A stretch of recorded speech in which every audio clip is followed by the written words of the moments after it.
Greetings. Welcome to Dr. English's Book Lovers Book Club. I'm Dr. English and I teach English. Today I'm going to review the book One Crazy Summer by Rita Williams-Garcia. And I have to say, this one I read really quickly, but I love this book so much. She is such an incredible writer. And it says on the bottom that she's a Coretta Scott King honor author of like stories like Sisters on the Home Front.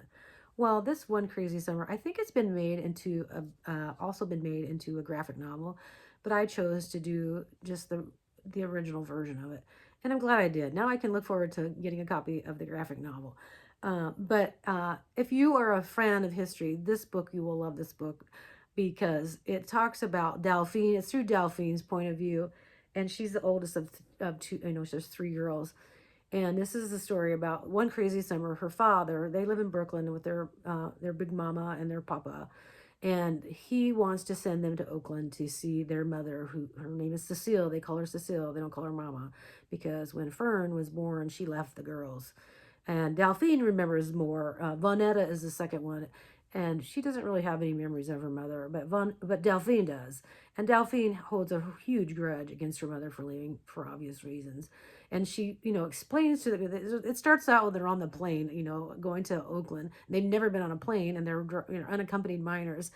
And so she's trying to teach her sisters to not do anything, crazy, while they're on the plane, to just behave themselves. And I can't imagine the pressure of that being she's not that old, of being responsible for her two younger sisters on a plane going all the way from New York to California. I was like, she's something else. But she explains to the sisters that they are to call her Cecile. They are not to call her mother. And so but Cecile leaves and goes to California. And the beautiful thing about this is that this is like it's like a complex, it's like a sketch in time, or a piece in time, where her mother's is involved, the Black Panthers, and she is printing poetry. And so she won't let the girls into the kitchen because that's where she has her printing press. And first, the girls don't really understand why can't we eat in the kitchen? And Cecile doesn't cook, and so it's just like her father gave them money, and she's got it in her shoe or her sock, and her mother, like, Cecile insists that she give them money so they can just go to the get some Chinese food. And they're like, I don't, that she's really she's been living with her grandma and her father, and she's really disgusted that she can't cook. And she's the girls are like missing their grandma because it's like she cooked for them. And so that's like the first thing that's just annoys Delphine, is like, why are we going out for Chinese every day? And so so she gets to know some of the kids in the neighborhood who are, there's always going to be, the antagonist and the protagonist. And so but for me, the really interesting thing is they go to like this summer school, and it's all these schools taught by the people who are in the Black Panther movement. And she's learning so much that she didn't know about, the Muslim Brotherhood. I think I can't remember it, or Nation of Islam. I'm sorry, correction on that.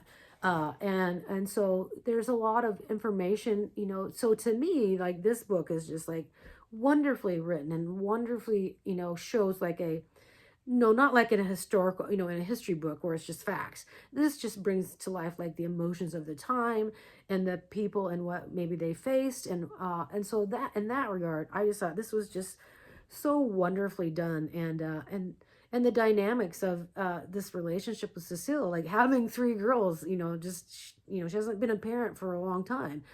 And so she's got all three girls, and it's like she does not embrace motherhood at all. She's a poet, and so she needs time to write. And I think if there are poets out there or writers out there who are moms or dads, I think it really shows a good deal about how, all poets and writers need a room of their own, to quote Virginia Woolf.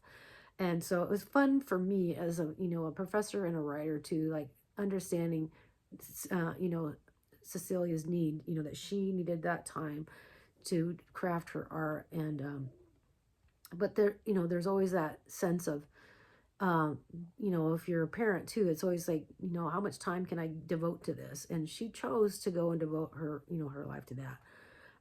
And so this is like almost an awakening for Delphine to understand, why her mother made her choices, that she did. and coming to an understanding, and and hopefully there's um, some to shift that. Of course, that's why her papa said you need to go to see their mother. He wanted them to go to see their mother because I feel it is important that they have a relationship with her, despite all that had happened. Which props to their father for that.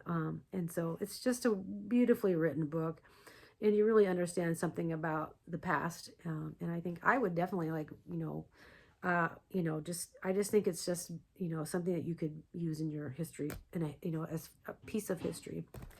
And I do think Williams Garcia did a lot of research on that. But I'm going to read this excerpt. It comes about a little over halfway, where Cecilia would not let the girls into the kitchen, and then at one night she decides to let Delphine come into the kitchen, and she just expects her to help her. And I think this is beautifully written. My hands were already clean. I had just finished washing dishes, but I soaped them with dishwashing liquid, then rinsed and dried them. Stand over here. I stood where she told me. For a long while, that was all she said, that I stand right there. I looked down on a flat frame with wooden blocks. On the wooden blocks were metal letters facing backward. Backward? They spelled out words line by line, but you would have to be able to read backwards to read the lines. I wanted to be able to read them. On the counter next to the printing machine was a newly inked sheet of paper with the words printed in the right direction. Movable type. Push here, I move there. Push there, I move 2 squares over. Buy those squares from under my feet. I land on the free square. Raise my rent, I pica, elite career, sans serif. Pack light, leave swift. I'm that type, I move. Nazilla. She took the sheet and hung it up to dry. I'm going to press down and roll the crank, she said. I figured I would catch on. She turned the lever on the side of the printing machine. Her weight pressed into the machine and down on the metal and paper. The roller spun slowly. The paper pushed its way out onto the tray of backward letters. When the paper was fully inked, I believe she was pleased. Not that she was smiling or jolly or singing, but she liked what she had done. She studied her printed sheet and held it up to the light. The poem in black ink. Her name, Nazilla, in special shaped letters, large, curved, lovely, and green. And I just think that's a beautiful passage. I love the poem. And she really, says something about herself, that she's movable type. And as someone who has worked in the printing press and journalism, I just love that. I love the thought of this old printing machine and how the beauty of it. It's really remarkable if you ever get a chance to see that. And she also talks, her mom is not one to like waste anything. It's just like the carefulness that you have to do to not waste paper when you're printing like that. I